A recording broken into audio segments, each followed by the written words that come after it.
सोहन एक अनाथ लड़का था। वे दिन भर अपने गांव में कबाड़ का सामान चुनकर सेठ के यहाँ बेच आते थे। उसी पैसे से उसका गुजर बसर हुआ करता था। क्या रे सोहन, आजकल तुम बहुत ही कम कबाड़ लाते हो, इससे कैसे होगा?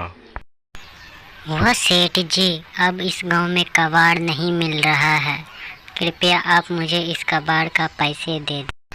सोहन कबाड़ का पैसे लेकर घर की तरफ जा रहा था कि तभी मोहन की दुकान के पास वह रुक गया।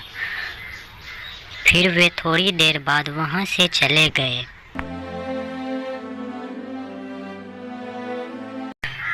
सोहन अपने घर आकर बोलता है, काश कोई मेरे साथ बातें करता तो कितना अच्छा होता ना, लेकिन ये सब तो मेरे साथ है।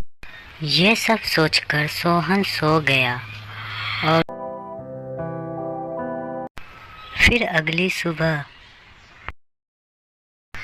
सोहन कबाड़ ढूंढने के लिए चला गया।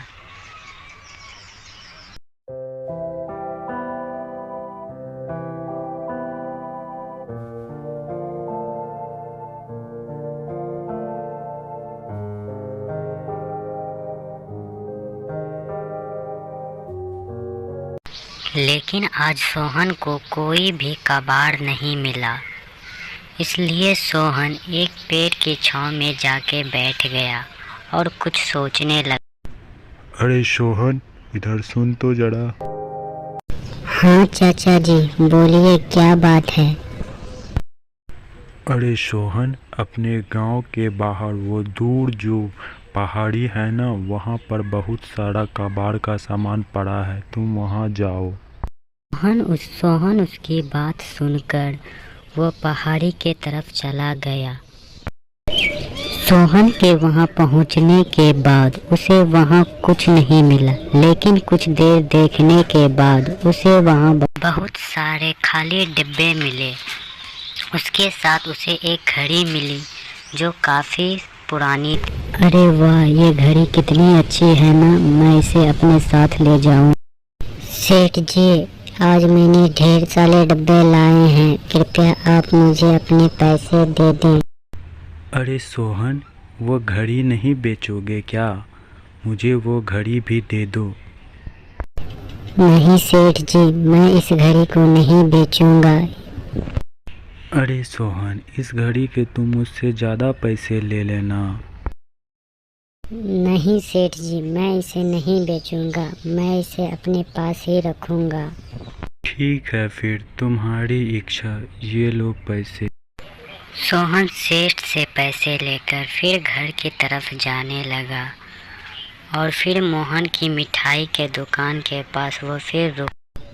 नहीं, आज मैं मिठाई खा लूँगा तो फिर मेरे पास कल खाने के लिए पैसे नहीं बचे। और फिर सोहन वहाँ से अपने घर की तरफ चल देता है। घर आकर सोहन उस घड़ी को दीवार पर टांगकर उससे बातें करने लगता है। काश मैं मोहन की दुकान की मिठाई खा। इतना कहकर मोहन सो गया। तभी वहां से घड़ी से एक लाइट निकलकर वहां से मोहन के दुकान के रसगुल्ले आ गए। सुबह जब सोहन सो के उठा तो इधर उधर देखा तो उसे वहां रसगुल्ले दिखाई पड़े। अरे ये रसगुल्ले जरूर मोहन चाचा ने दिए होंगे, मुझे वो बहुत देखते हैं खड़ा रहते हुए। धन्यवाद मोहन चाचा, जो आपने मुझे अपने रसगुल्ले खिलाए। अच्छा, तो कल तुम मेरे यहाँ से रसगुल्ले चुरा के ले गया था, वही मैं सोचूं तू बावला कैसे। यह सोचकर मोहन ने सोहन को जोर से मारा और वहाँ से भागा। सोहन निराश होकर अपने घर आया और बोला, क्या मैंने चोरी किया था? बोलो ना कुछ दोस्त, तुम कुछ बोलो। मैंने चोरी नहीं की, फिर भी मुझे सजा मिली। तुमने चोरी नहीं। कौन बोला? मैं बोला हूँ, तुम्हारा दोस्त घड़ी। अच्छा, तुम बोलते भी हो। तुम कहाँ से आए हो मेरे दोस्त? मैं घड़ी लोग से आया हूँ, मुझे तुमने बोलने के लिए कहा, इसलिए मैंने बोला। अच्छा दोस्त, क्या तुम मेरे लिए खाना ला सकते हो? मुझे बहुत भूख लगी है। हाँ, ये लो। फिर से उस घड़ी में से एक लाइट निकलती है और वहाँ फिर से रसगुल्ले आ जाते हैं। सोहन अपने आप को रोक नहीं पाया और रसगुल्ले खाने लगे। सोहन घड़ी से बात करते करते काफी देर के बाद सो गया। फिर अगली सुबह। क्या हुआ दोस्त, तुमने मुझे इतना जल्दी क्यों जगा दिया? स्कूल नहीं जाओगे दोस्त? मेरे पास किताबें नहीं है ना, इसलिए। ये लो किताबों का बैग। धन्यवाद दोस्त। अरे ये सोहन 2-3 दिन से बोतल बेचने आ नहीं रहा है, उसके घर पे जाके देख। सेठ घर पे आया लेकिन उसे सोहन नहीं मिला, तो उसने उसकी घड़ी को चुरा लिया और चला गया। अरे ये मेरा दोस्त घड़ी कहाँ गया? लगता है कि मुझसे नाराज होकर घड़ी लोग वापस चली गई। लेकिन कुछ ही देर बाद वहाँ पे घड़ी आ गई। अरे दोस्त, तुम मुझे छोड़कर कहाँ चला गया था? फिर घड़ी ने उसे सारी बात बता दिया कि उसे कैसे सेठ ने चुरा लिया। दोस्त तुम यहाँ से चले जाओ, तुम अपने पर घड़ी लोग वापस लौट जाओ दोस्त।